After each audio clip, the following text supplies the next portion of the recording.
Alors maintenant qu'on a créé le village, eh ben, on va commencer à peupler le village en créant des personnages. On va créer un villageois et le chef du village. D'ailleurs, on va en profiter pour incrémenter la cartouche, passer en 002. Voilà, on fait une petite sauvegarde. Save as. Tac, comme ça nous permettra de revenir en arrière si besoin. Voilà. Donc nous allons maintenant ajouter un personnage. Alors, le personnage, c'est Characters. Voilà, tac, on clique 2 fois dessus et on se retrouve comme dans les zones avec Edit, Nouveau ou Supprimer. Donc là, on va créer un personnage qui sera le chef du village. Donc on a toute la section là avec les propriétés du personnage. Donc on va mettre son nom. Donc c'est le chef du village. La description, bon, on peut remettre la même chose. Tac. Alors l'identifieur qui n'est pas obligatoire, mais que j'ai pris l'habitude de noter, ça pourra servir plus tard. Donc pour le différencier des zones, donc je prends les 4 premières. Tac. Alors là, on a les icônes et les images qu'on mettra quand on améliorera la cartouche. Le personnage, donc il peut être mâle, femelle ou indifférent, je pense. Donc homme ou femme. Bon, là c'est le chef. Bon, on va rester simple. On va dire que c'est le chef. La location. Donc là, on peut affecter un personnage à différents endroits. Donc soit le personnage est affecté à rien, on le laisse sur none. Soit il est affecté à une zone ou à un joueur. Bon, le joueur pas trop d'intérêt dans notre cas, donc on va affecter le chef du village à la zone village.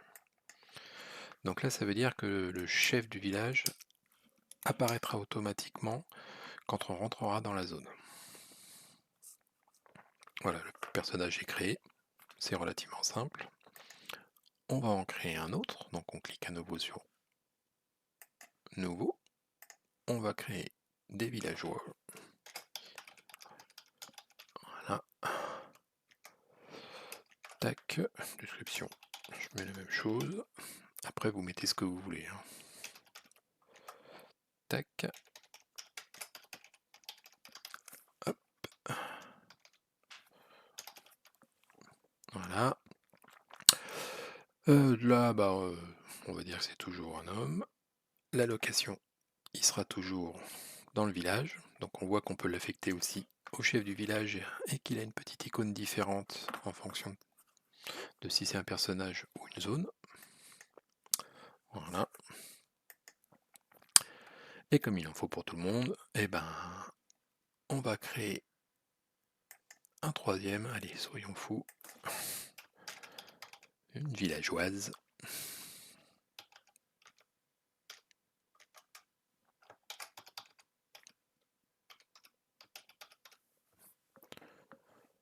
Tac. Toujours mon identifieur qui n'est pas obligatoire.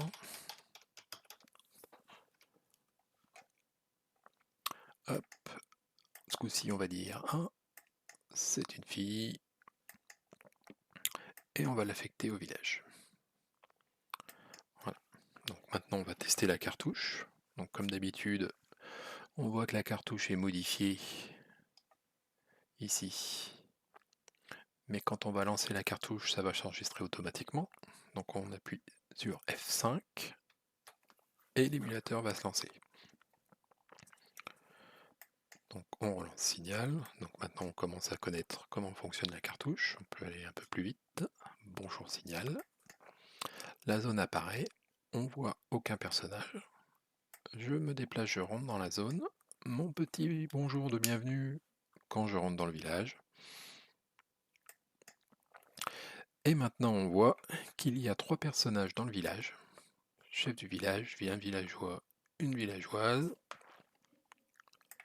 Donc quand on clique dessus, on voit que il y a les 3 personnages que l'on vient de créer.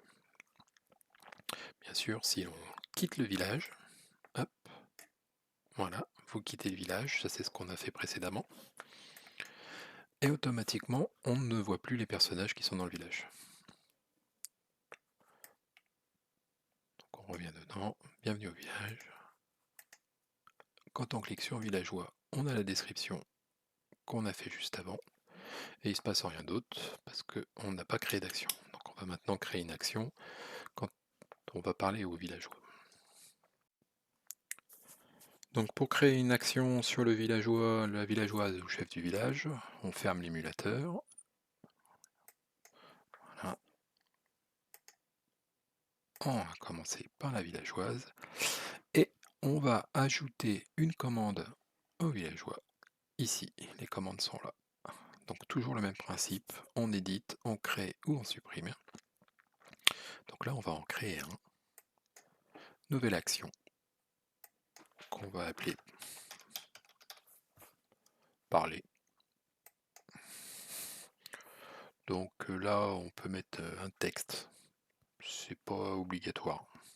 Si on met rien, il se passe rien. Pareil, on peut affecter cette action à des objets spécifiques ou pas. C'est-à-dire que l'action apparaîtra seulement si l'objet est présent. Ou à des zones ou des caractères spécifiques. Bon, là, elle est déjà affectée à la villageoise, donc on laisse comme ça. On clique sur OK.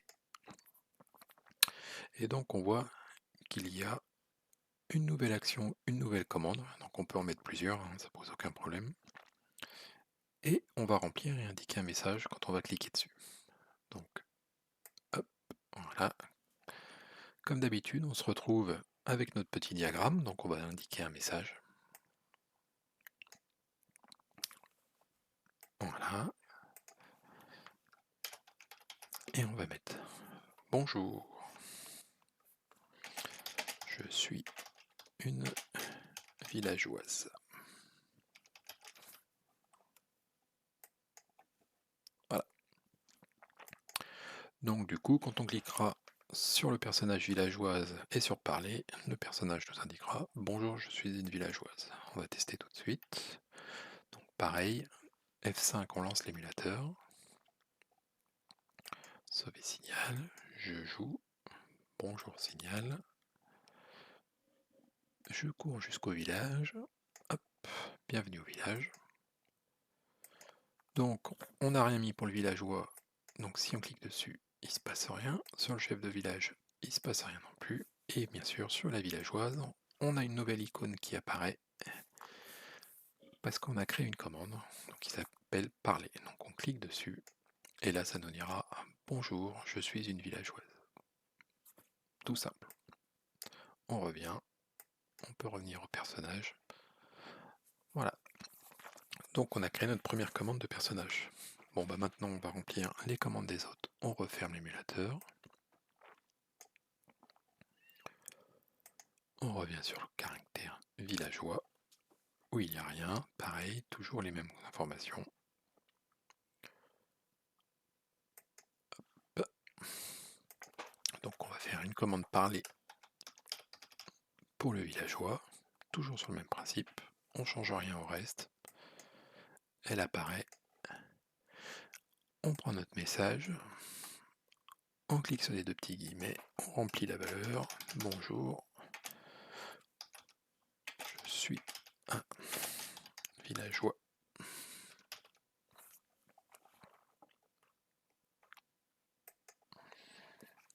Voilà.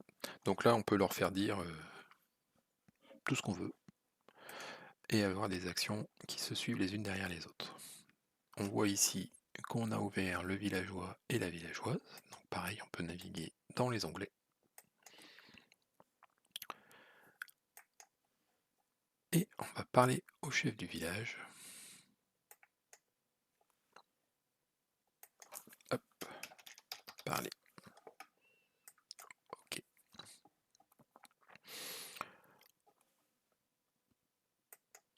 On va donner des informations.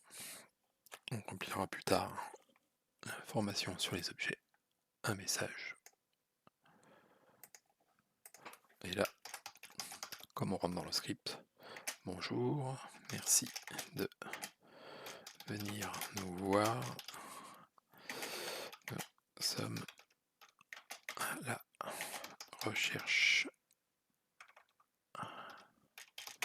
de signal.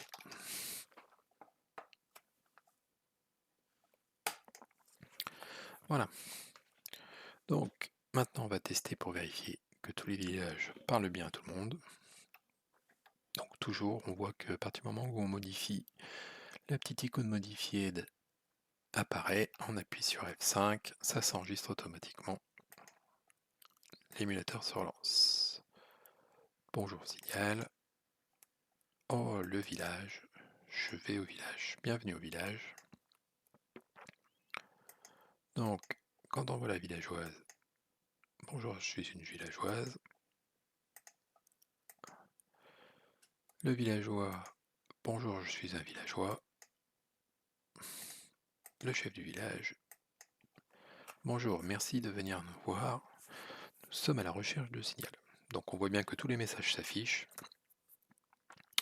et que la cartouche se déroule très bien. Donc, maintenant, nous allons créer l'action. À partir du moment où on parle au charge de village, celui-ci va nous donner un parchemin. Donc on quitte l'émulateur et nous allons maintenant créer un objet parchemin. Donc on a vu qu'on pouvait créer des actions au niveau des personnages à l'aide des commandes.